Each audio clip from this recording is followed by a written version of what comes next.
All right. Welcome everybody to our second Connect on the Quest events.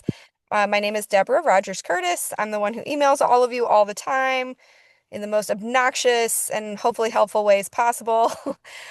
Tonight, we are going to be talking about national and international water resources. We have a guest speaker tonight, and we also have some gorgeous slides to inspire you, hopefully, to travel all around the world looking at water and enjoying water everywhere. Our very first slide here is the Lake Superior, the largest freshwater lake in the world, but only by surface area. A lot of lakes in the US claim to be the largest so and so. Lake Superior is the largest by surface area, and it contains 10% of the entire planet's fresh water and covers 31,000 square miles. So I'd say it's pretty big. Very exciting times. Before we get to our agenda, our next body of water to feature is Lake Willoughby in Vermont.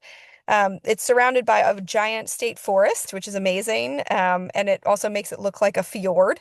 And it is the deepest lake in Vermont, not in the country. But it does hold the record for the largest trout ever caught through the ice, weighing in at 39 pounds. So pretty exciting stuff here. So each slide will feature a new body of water to celebrate across the US and hopefully inspire you. But tonight we're going to talk about just a very brief program update. We will introduce our guest speaker. We'll have a Q&A, and then we will also do some resource sharing and hopefully some networking with any remaining time that we have. If you are watching the recording of this, feel free to send me an email if you have questions later, and I will pass them along to our guest speaker and make sure that we get you some answers. All right, before we get to our program updates, our next photo is from Yellowstone Lake, which is the largest high elevation lake in North America at over 7,000 feet above sea level. And the cool thing about this lake is that it does freeze completely all the way through and all the way around.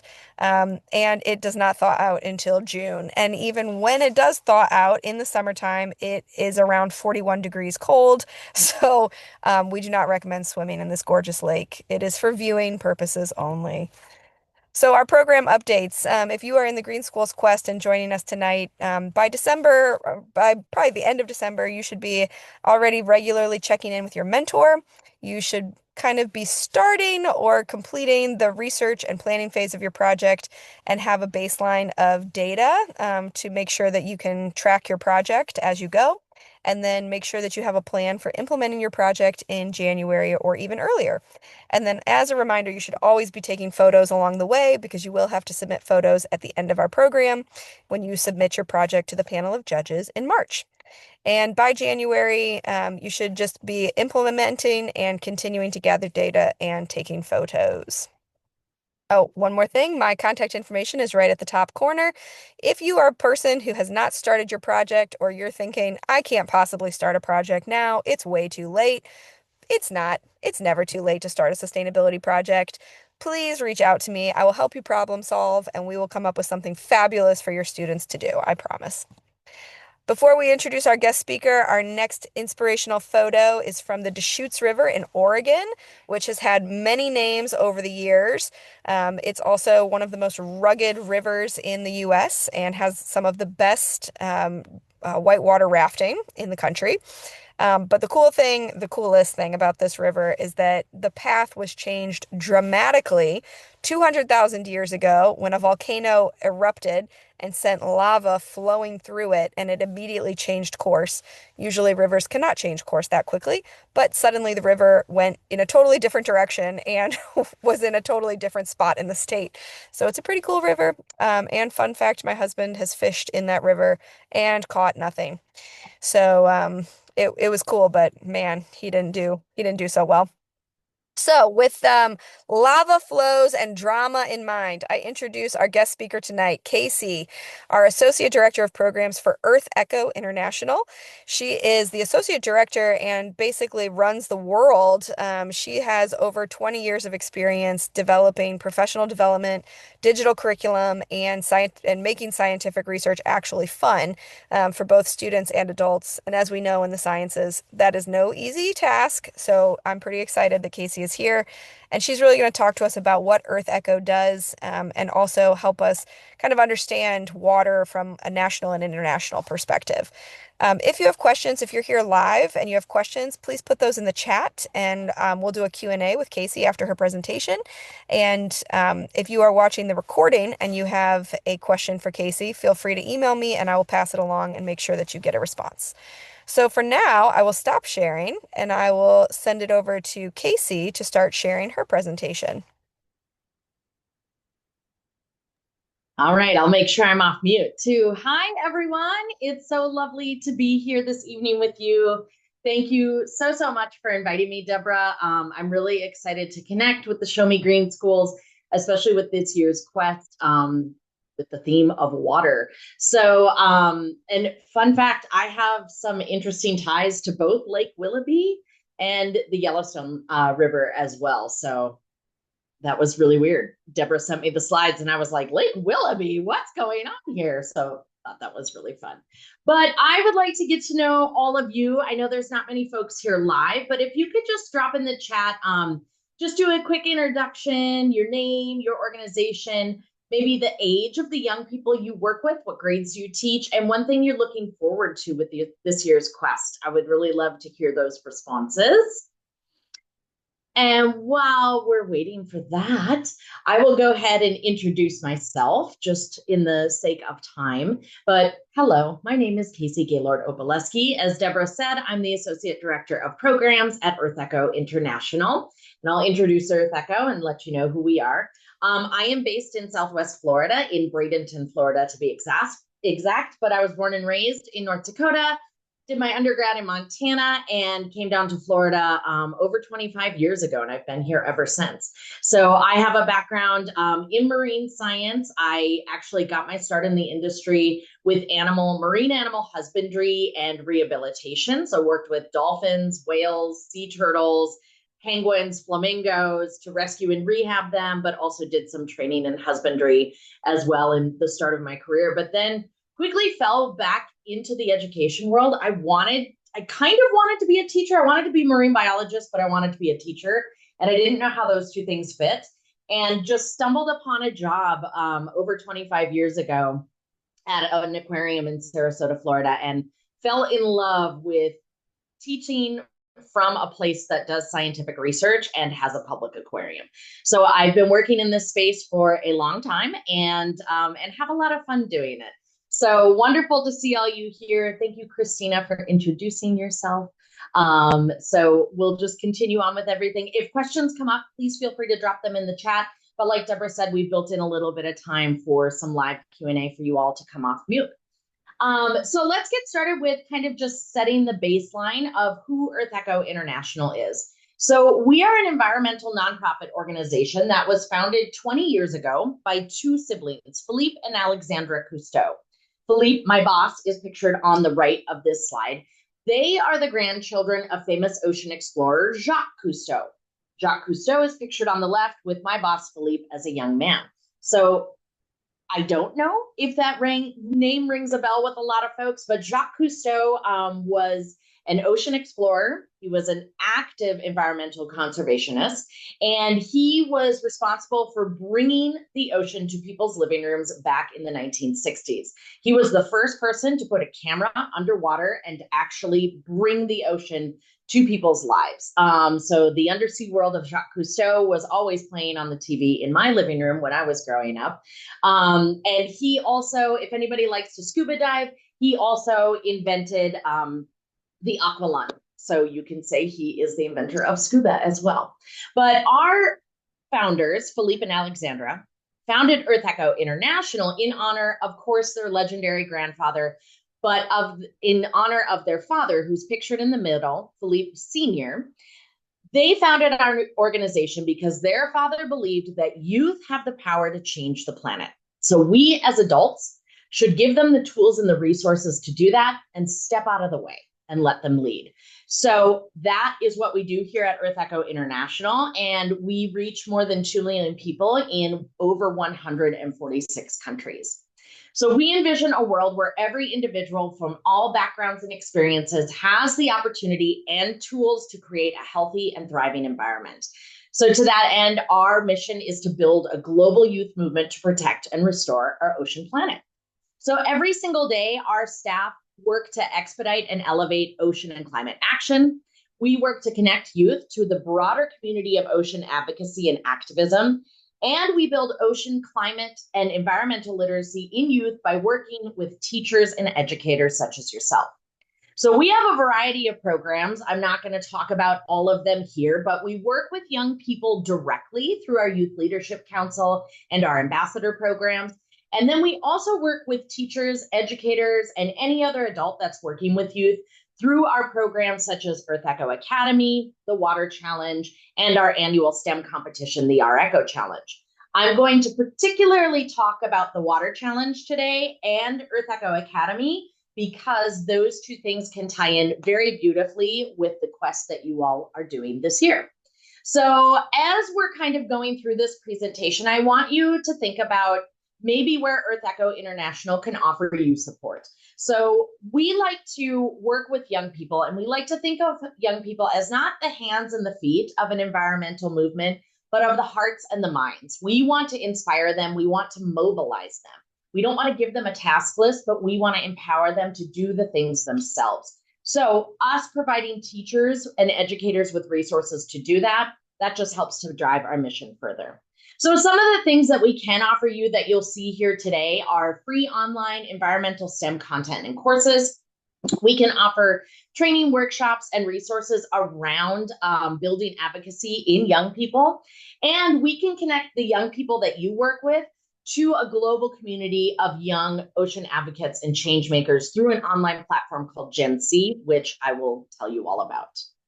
So I want to dive into the Water Challenge. This is our premier, our signature community science program. A lot of people know us through the Water Challenge and through these little guys. We have really simple, accessible water quality testing kits. So through the Water Challenge, we reach millions of people every single year and in hundreds of countries. The idea behind the Water Challenge is that folks go out to their local bodies of water. They check the health of that body of water, whether it's just visually looking at it or doing any sort of water quality testing. Then they go online to our international database to share their findings of their water quality. And then hopefully those findings and consistent checks to their local body of water will lead them to want to protect that local water resource. So you can check out our database at monitorwater.org. So anybody out there who is actively doing water quality testing with your students, I really encourage you to go on here, create a free account, and start uploading your data. If anybody wants to talk about that, walk through it, I am happy to do so. We have lots of different training modules. I'd be happy to sit down with a group of teachers virtually, and we can train your whole grade level, your whole school, whatever that might look like.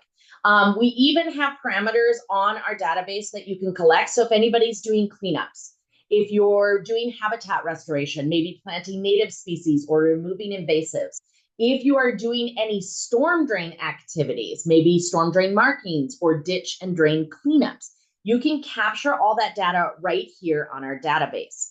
Now, another cool thing that we invite you to become is a Water Challenge partner. So through our partnerships, it's just a formalized agreement that keeps us accountable for checking in with our partners to make sure you're supported. So through our partner programs, we can offer you kind of a customized dashboard. So say your whole school is doing water quality testing and you have your data on our database. We can actually create a customized website that visualizes your data. So it's a really cool teaching tool to use. It's also really good if anybody's going for grants, or if you even need it for any sort of reporting at the end of the year as well. We also have these Water Challenge test kits that we can offer for sales. We are looking forward to, in 2026, opening an online store so people can easily purchase these. And we are hoping to bring back a kit donation program so folks can apply for sponsored kits so that they can get to you at low or no cost as well. And through our partners, we offer a variety of other trainings as well. One of them I just want to tease a little bit because it's super fun. We have something in the Water Challenge called the Flushing Challenge. Now, we created this presentation a few years ago with some volunteers from our corporate sponsor, Xylem. And we have so much fun with this presentation. It's for younger students, and they learn about the 4 Ps of what should be going down the toilet and why nothing else should be going down the toilet. So this is a great presentation for students ages 5 to 11, so maybe a little bit younger than you might be doing with water quality testing. It engages them with learning about stormwater, learning about our sewage systems and what happens when we flush. And so through our partnerships, we'll even offer these trainings and these resources. And in fact, you can access this resource for free. You can go through it. This presentation is really cute. It has all the presenter notes in the slide deck. So you could actually access this for free online, look at those presenter notes, and deliver it to your students. So again, it's talking about the 4 Ps, what should be going down the toilet, and you might be already guessing what those might be. And so we have a lot of fun with this, and students can take a pledge about the 4 Ps. We even have a puzzle activity. We have quizzes in there, and we even have I said certificates, but some art options in there as well. So this is just a really cool presentation that you all can have access to. And I'll make sure Deborah has the links to everything. As soon as we're done, I'll shoot her an email so that she can pass it to everyone. So I want to invite you, if anybody is curious about the water challenge specifically, we actually have a partner call coming up on Tuesday, December 9th. I would love to see anybody here join us, and I'm going to drop this information in the chat for you. Join us for a Zoom next Tuesday, and we're going to talk about our water wins. So you'll be able to connect with fellow educators, share any water focused successes, maybe share a little bit about what you've been doing with the quest, or just share about the quest in general. Deborah, I invite you to join us as well. And then we're going to tease out some things that we're looking forward to in 2026. So I hope you all can see us there. And then I wanted to talk a little bit more specifically about the resources we have for teachers and educators through EarthEcho Academy. So EarthEcho Academy is our resource hub that we have online, and we have environmental STEM resources, anything from traditional PDFs that you might see as a lesson plan, even quick start activities. We also have asynchronous courses that are online as well, some about environmental justice. We have another about looking at the ocean as a resource for climate change and how we can help solve climate change by looking at the ocean and innovative careers. And we also have another course that is called Water by Design, which may be something that might interest you all, and I'll talk about that in just a second. But this QR code right here will actually get you to the Academy landing page. So you can scan that and open it up to unlock your solutions-oriented STEM for your classroom. Again, we've got lots of resources there.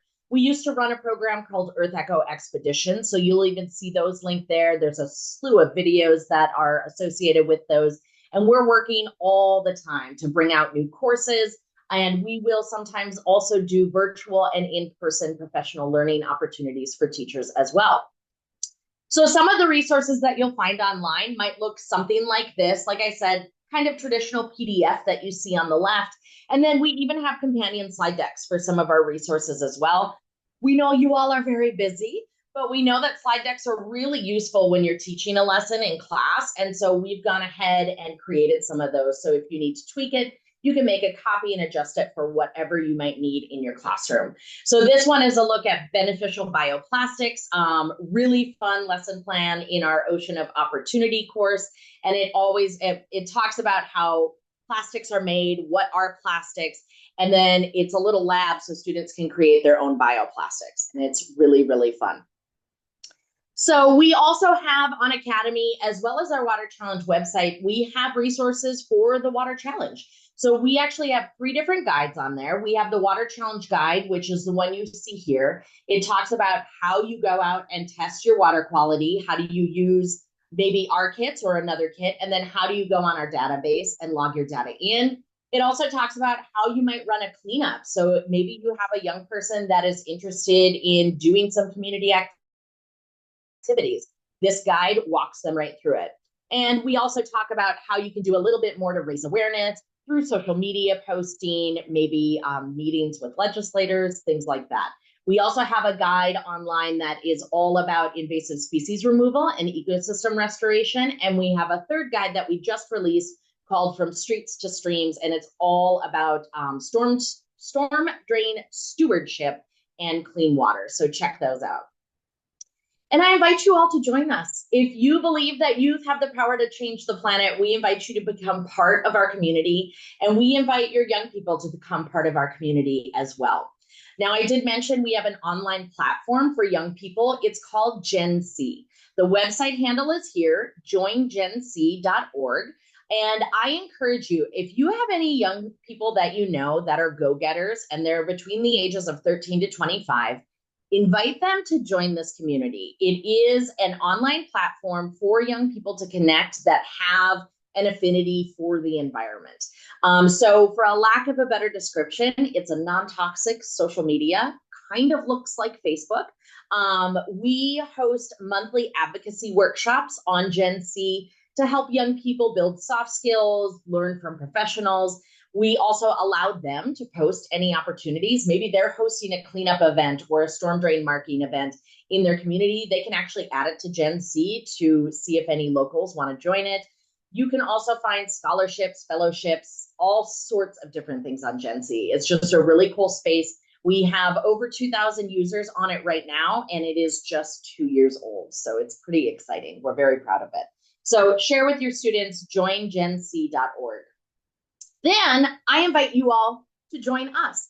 We have an educator community that we call the Educator Echo. If you scan this QR code, that gets you straight to an email sign-up form. I send out a monthly email sharing resources that are pertinent to EarthEcho's programs, any opportunities that I stumble across. Maybe it's a scholarship or a Teacher at Sea opportunity. I always try and share those.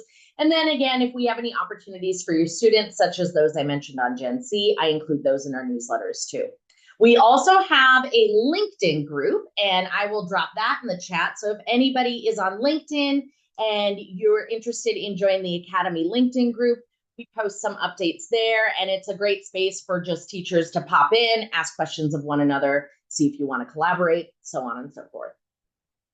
So again, I just want to revisit, where do you think EarthEcho can offer support for you? Did you see any connections with the work that you're doing in your classrooms, with what you plan to do for Quest this year? So just thinking about that. And I want to go ahead and open it up for any questions if we have any time here. And I think I'm okay on time, Deborah. You're good, Casey. That was awesome. Excellent. Good Um, deal. I love the idea of the non-toxic social media Hey, platform. I cannot coin that. A young person said that to me. They're like, I love Gen Z. It's a non-toxic social media. And I said, I'm going to use that because that is the best way to describe it. So it's That really is great. amazing. I have one, two, three, four questions that were submitted Awesome. prior to the meeting Oh, great. from four teachers who were not able to attend live. Okay. So the first question was, I would really like to encourage my students to be active and be activists, but we are in a very difficult political climate in my area. Parents do not want their children to be known as activists. What is your suggestion for meeting those needs? That's a really great question. It's interesting too, because I am working with another group creating some content, and specifically we're creating content for the Southeast United States. So we're being very delicate about what we're talking about, resources we're sharing, and what we're building out with that. And I would say allowing the young people to join a space where they feel safe. So Gen Z, that's why we built that space.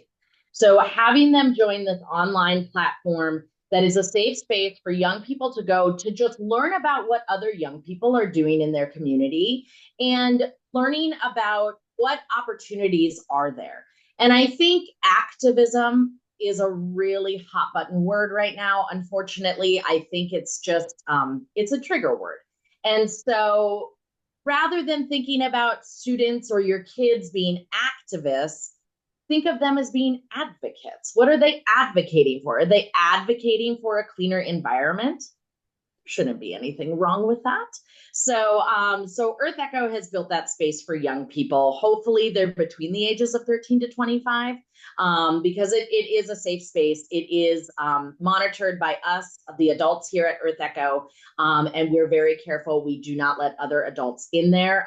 It is built for young people so that they can communicate about the work that they're doing or the things that they're passionate about. That's awesome. I think Yeah, that's a really helpful point, and a lot of it is, that those trigger words and what yeah. how can we rephrase it so that it's not as offensive and maybe a little bit more acceptable in various communities. So I think that's great. Yeah. Question two was, I would love to inspire my students versus telling them what to do, which harkens to what you were talking about at the beginning Yeah. of your presentation. But I have very young students. I have preschool through third grade. Oh, yeah. So, what would you recommend to inspire such a young audience and not make it a to-do list? I love that. So I'm going to go back to the flushing challenge, the resource that I shared. So that's something that I can definitely point to. And I'll also talk a little bit about the water challenge because I have done the water challenge with as young as second graders, and it resonates with them. So I think introducing, whether it's a scientific topic or concept, in a really fun way. And of course, labs are always a pain to set up, but they're one of the best ways to get students really excited about learning and letting them explore. Immediately to the beneficial bioplastic lab came to my mind. Like, it's written for an older group, it's written for sixth grade and up, but a teacher could look at that, take some pieces out of it, and actually lead making bioplastic. And I think that's such a cool conversation to have with young people, of like thinking about where plastic is in our everyday lives and how we can maybe make some smarter choices. Like, I mean, plastic is here to stay. Can't necessarily live without it, but what are some smarter choices that we can do? And something like making your own plastic out of biomaterials gets students, no matter how young they are, to start thinking, oh my gosh, I might be able to invent something. I might be able to take this and do something with it. And so thinking about alternative plastics or alternative packaging rather than plastics. So, of course, that's kind of a high level concept, but you introduce it at a young age, it just kind of sparks those seeds. And there's alternative packaging made out of seaweed that you could talk about with third graders. And like I said, I've done the water challenge with young students as well. Our kids make it super easy. Like, if you want them to read temperature, you just dunk this little vessel in the water and you read the temperature gauge here. It's color coded to help you see what the pH and the turbidity is, things like that. And so while these concepts might be high level, you can make it really approachable and talking about, we want our bodies to be healthy. Why wouldn't we want our water bodies to be healthy? And then, like, taking that a step further with the other resource I talked about, the flushing challenge was made specifically for younger students that don't always get into water quality testing quite yet. And so that presentation is so much fun. And like I said, it's available online, and I'll send the link out. It's available online, and all the notes you need are in the presenter notes. So you don't even need me to train you how to use it. You can just go for it. And it is just so much fun because it talks about a clog monster and like different things that are going down the drain that shouldn't be. And they're making these disgusting fatbergs. So, like, there's these ew and ah and ick moments in it, but then it really gets you thinking. And then they go home and they tell their families about it. And so just thinking about how that knowledge can be passed forward to the adults in their lives is super important. Casey, there's just nothing more exciting to a child than poop and I farts. know. I So know. if we can incorporate sustainability into that, I think it's a I agree. win. I agree. I agree. The four P's: pee, poop, paper, puke. It's the Like, best. how can't get better than that? Speaking of water testing kits, my next question was, I have a school in an area that is in the middle of a 10-year drought. Do you think that we are a good candidate for water testing? And if so, what water would we test? That is a great question. Holy cow. So with water testing on our database, it can be any sort of body of water. So I should have prefaced earlier that it is environmental water quality. So we're not doing things like testing our drinking water using our database, but rather we're looking at any sort of body of water. So understandably, if you're in a drought, hopefully you might be able to find a creek somewhere. Maybe there's a river somewhere. That can be really tough, but that would be a super interesting study of testing a local body of water and going out consistently. And especially like after rain events, what does it look like? Or as the water levels come up, what does it look like after a snow event? That would be really, really interesting. If they want to email me, I would love to talk about that. Fantastic. I'll let them know. Yeah. And then our final question was, I teach both high school and middle school students in two different classes. Do you think that the water testing kit data analysis is appropriate for both age groups? Yes, absolutely. 1,000%. Yes, yes, yes. So, like I said, I've done water quality testing and even not a lot of the database entry with very young students, but absolutely starting at fifth grade and up, you can take that water quality testing as far as you want it to go. You can, of course, have them develop those scientific skills, not schools, scientific skills of actually doing the testing, but then talking about the various parameters and what exactly they mean and what does it mean at certain levels. We even have sites that do various tests on like nitrates, nitrites.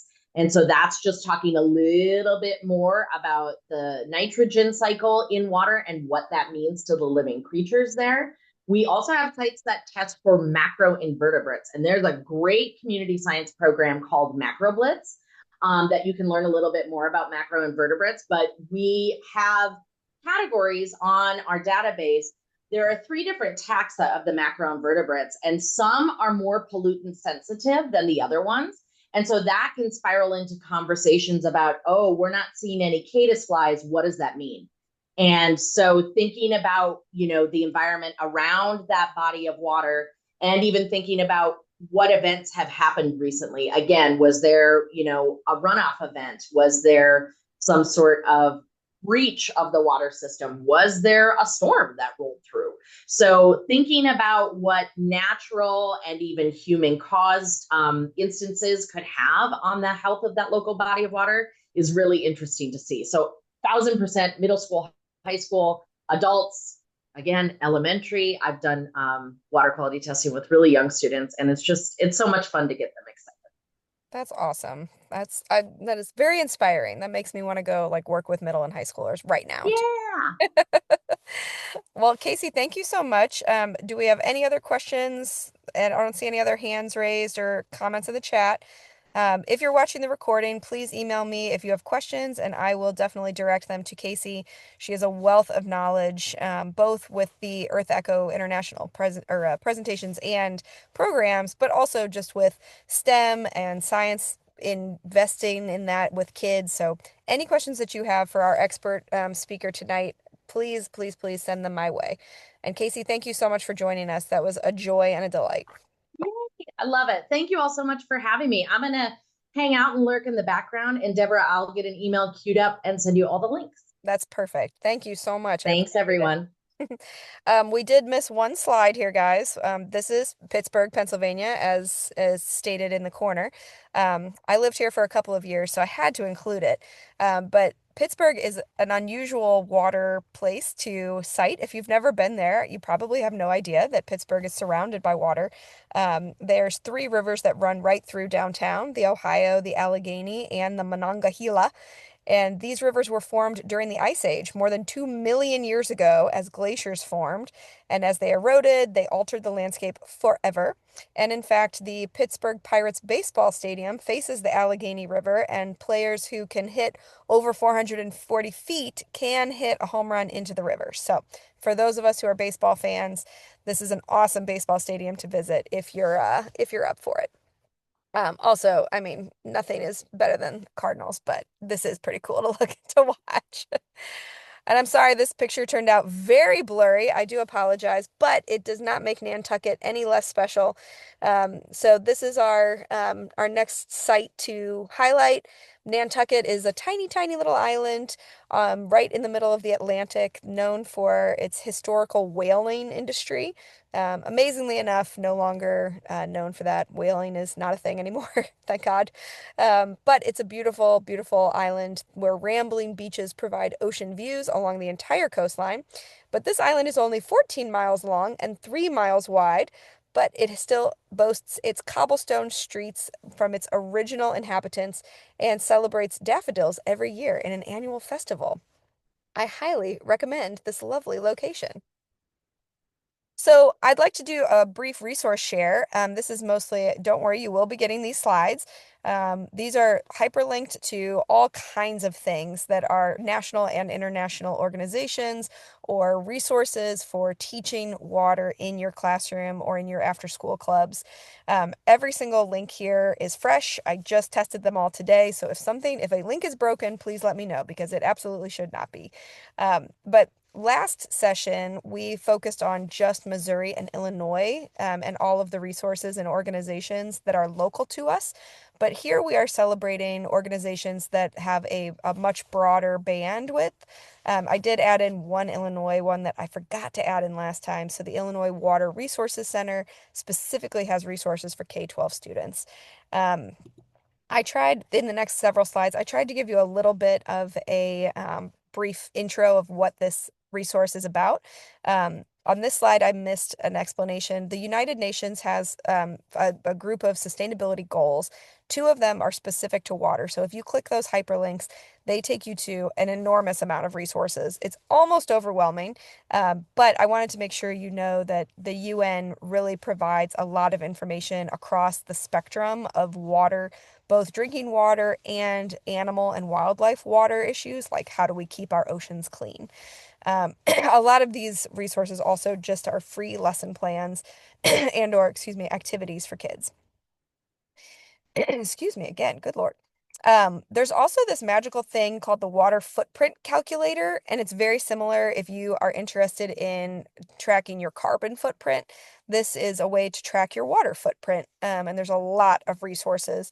They also have a kid-facing website called Kids Corner that is specific to K-5 students, but I do believe middle school students could benefit as well. The EPA still has several resources out there on water. These are just a few that I listed. The EPA has an enormous amount of resources on very specific topics, but I did want to highlight a couple of these water-specific ones for you here.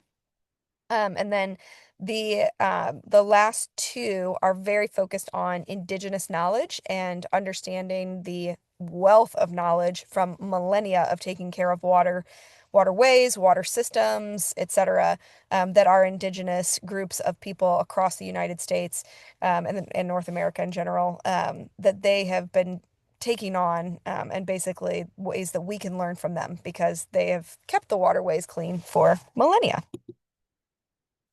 One of our last, I think this is our second to last slide, with our lovely locations. This comes to you from Kauai, or the island of Kauai within Hawaii, and it is a 111-mile coastline of ocean, but the rest of the island, 97% of it is completely undeveloped because it has such severe mountain ranges and rainforests. But the 111-mile coastline is available to everybody who wants to visit. It's pretty exciting. This island is also the oldest of the Hawaiian Islands, coming in at 5.1 million years old, and the next oldest is only 2.2 million years old. So practically a baby in comparison to Kauai. But I thought this would be a nice way to take a look at our what we don't have here in Missouri right now. We are riddled with snow at this time, so just a little inspiration for you. So I will take a moment here. I will stop the recording so that we can chat with the people who are here live. But if you are here watching the recording and you have a question or a roadblock or even something to celebrate that you would like to share with the group of people, even if you're watching the recording, feel free to email me and let me know what you would like to share or what you would like to crowdsource as a problem. Though this is a competition, this is a very friendly competition, and we love to help each other out. So if you have a problem or something that you are like, we cannot get past this and our quest project is going to fail, please let us know and we will help you problem solve. So for those of us who are here live, I'll come right back to this. But for those of you watching the recording, our final slide is simply a nice an extra information to how to contact me. And it is our last image of Acadia National Park up in Maine, which has 50,000 acres of gorgeous land and mostly coastal views of the Atlantic Ocean. It also has the highest mountain peak along the Atlantic coast. 4 million people visit Acadia every year, but if you visit during the shoulder season, you will basically have the park to yourself because it is freezing cold up there. So I will pause our recording here, and I just want to encourage all of you who are watching the recording to reach out if you have any questions, any concerns, or anything that you'd like to problem solve.